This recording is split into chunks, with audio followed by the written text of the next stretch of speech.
অৰুণোদয় আঁচনিটো যিবিলাক পৰিয়াল বাদ পৰি গৈছে বা শাহুৰেক আৰু বোৱাৰীয়েকৰ মাজত এগৰাকীয়ে পাইছে এগৰাকীয়ে পোৱা নাই, তেওঁলোককো কেনেকৈ অৰুণোদয় দিব পাৰোঁ সেই বিষয়ে আমি লাহে লাহে আমাৰ কামবিলাক আৰম্ভ কৰিম। চৰকাৰখন অলপ গত লওক আৰু চৰকাৰখনে গত লোৱাৰ লগে লগে আমি আমাৰ জনকল্যাণমূলক কামবিলাক আমি আৰম্ভ কৰিব পাৰিম। ৰেচন কাৰ্ডত নাম থকা প্ৰত্যেকটো পৰিয়ালে লাভ কৰিব অৰুণোদয় আঁচনিৰ জৰিয়তে মাহিলী ৩,০০০কৈ টকা। আৰু আপোনালোকে যদি এতিয়ালৈকে অৰুণোদয় আঁচনিৰ টকা পোৱা নাই, তেনে ক্ষেত্ৰত আজিৰ এই ভিডিঅ'টো আপোনাৰ বাবে অত্যন্ত গুৰুত্বপূৰ্ণ, কিয়নো অসমৰ মুখ্যমন্ত্ৰী হিমন্ত বিশ্ব শৰ্মা ডাঙৰীয়াই কিন্তু ইতিমধ্যে ঘোষণা কৰিছে যে ৰেচন কাৰ্ড থকা প্ৰত্যেকটো পৰিয়ালকে দিয়া হ'ব অৰুণোদয় আঁচনিৰ ধন। আৰু আপোনালোকে অৰুণোদয় আঁচনিৰ ধন কেনেকৈ লাভ কৰিব ৰেচন কাৰ্ডধাৰী পৰিয়ালসমূহে, সেই বিষয়ে আজিৰ এই ভিডিঅ'টো আপোনালোকক জনাম। গতিকে আপোনালোকে ভিডিঅ'টো অলপো স্কিপ নকৰাকৈ সম্পূৰ্ণকৈ চাই থাকক। লগতে ভিডিঅ'টো ভাল পালে নিশ্চয় লাইক আৰু চেনেলটো ছাবস্ক্ৰাইব কৰিব আগন্তুক দিনত এনেকুৱা গুৰুত্বপূৰ্ণ আপডেটসমূহ পাই থাকিবলৈ।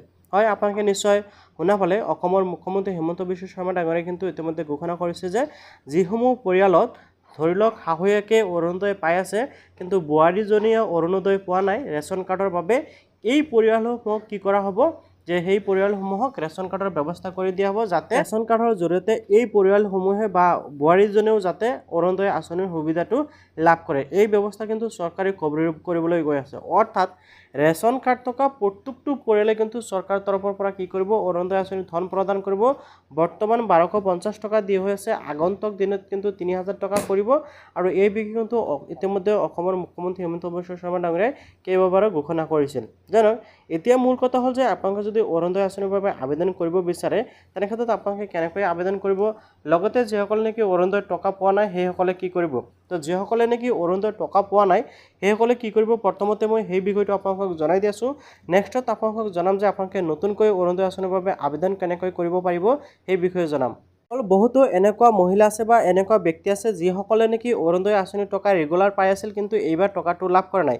সেইসকলে কিয় টকা পোৱা নাই সেই বিষয়টো মই ক্লিয়াৰ কৰি দি আছোঁ যে চৰকাৰে কিন্তু বা অসমৰ মুখ্যমন্ত্ৰী হিমন্ত বিশ্ব শৰ্মা ডাঙৰীয়াই কিন্তু প্ৰেছত কেইবাবাৰো আহি কৈছে যে আপোনালোকে অৰুণোদয় আঁচনি বা চৰকাৰে যিকোনো আঁচনি ধন লাভ কৰিবলৈ হ'লে আপোনালোকৰ বেংক একাউণ্টৰ সৈতে ডিভিডি লিংক অৰ্থাৎ বেংক একাউণ্টৰ সৈতে আপোনালোকৰ আধাৰ কাৰ্ডখন লিংক থাকিব লাগিব। এতিয়া আপোনালোকৰ বেংক একাউণ্টৰ সৈতে আধাৰ কাৰ্ডখন লিংক হৈ আছে নাই সেয়া কেনেকৈ চেক কৰিব, তাৰ বাবে আপোনালোকে মাই আধাৰৰ এই ৱেবছাইটলৈ আহিব আৰু আপোনালোকে যিটো অপশ্যন দেখি পাইছে বেংক চিডিং ষ্টেটাছ, আপোনালোকে এই অপশ্যনটোত ক্লিক কৰিব।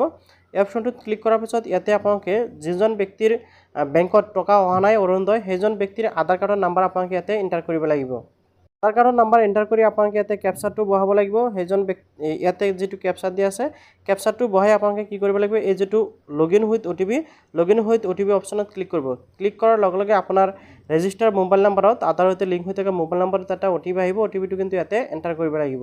অ'টিপিটো বহাই যেতিয়া লগইন কৰিব, লগইন কৰাৰ লগে লগে আপোনালোকৰ এনেকুৱাকৈ এক্সেছ দেখুৱাব। আপুনি জাষ্ট অ'কে অপশ্যনত ক্লিক কৰিব। অ'কে অপশ্যনত ক্লিক কৰাৰ লগে লগে আকৌ আপোনালোকৰ সন্মুখত এনেকুৱা আহি যাব।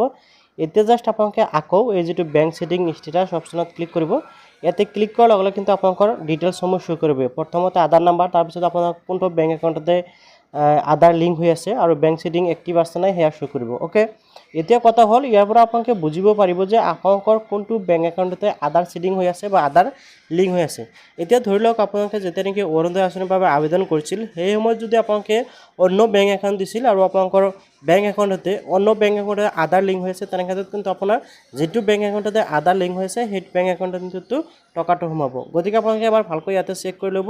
আৰু যদি আপোনালোকে এতিয়ালৈকে আপোনালোকৰ বেংক একাউণ্টতে আধাৰ লিংক কৰা নাই, কেনেকৈ লিংক কৰিব পাৰি অলৰেডি সেই বিষয়ে মই ভিডিঅ' বনাই ৰাখিছোঁ আৰু সেই ভিডিঅ'টো চাই আপোনালোকে অতি সহজতে লিংক কৰাই ল'ব পাৰিব। আৰু সেই ভিডিঅ'ৰ লিংক মই এই ভিডিঅ'টোৰ ডিছক্ৰিপশ্যনত দি থ'ম। এতিয়া আপোনালোকে প্ৰথমতে চাই লওক আপোনালোকে যেতিয়া নেকি অৰুণোদয় আঁচনিৰ বাবে আবেদন কৰিছিল তেতিয়া আপোনালোকে যিটো বেংক একাউণ্ট দিছিল সেই বেংক একাউণ্ট আৰু এই বেংক একাউণ্টটো একেই আছে নাই। যদি নাই আপোনালোকে ইয়াতে যিটো বেংক আপোনাৰ শ্ব' কৰিছে সেই বেংকটো আপোনালোকে চেক কৰিব যে এই বেংকত আপোনালোকৰ অৰুণোদয় আঁচনিৰ টকা সোমাইছে নাই। অ'কে, আশা কৰোঁ নিশ্চয় বুজি পাইছে। ব্যক্তিয়ে নেকি এতিয়ালৈকে অৰুণোদয় আঁচনিৰ বাবে আবেদন কৰা নাই বা আপোনালোকৰ ঘৰত ৰেচন কাৰ্ড আছে, তেনে ক্ষেত্ৰত আপোনালোকৰ বাবে আটাইতকৈ ভাল বিষয়টো হ'ল যে আপোনালোকে কিন্তু নতুনকৈ অৰুণোদয় আঁচনিৰ বাবে আবেদন কৰিব পাৰিব। আৰু ইতিমধ্যে কিন্তু অৰুণোদয় আঁচনিৰ বাবে নতুনকৈ আবেদন প্ৰক্ৰিয়া চলি আছে।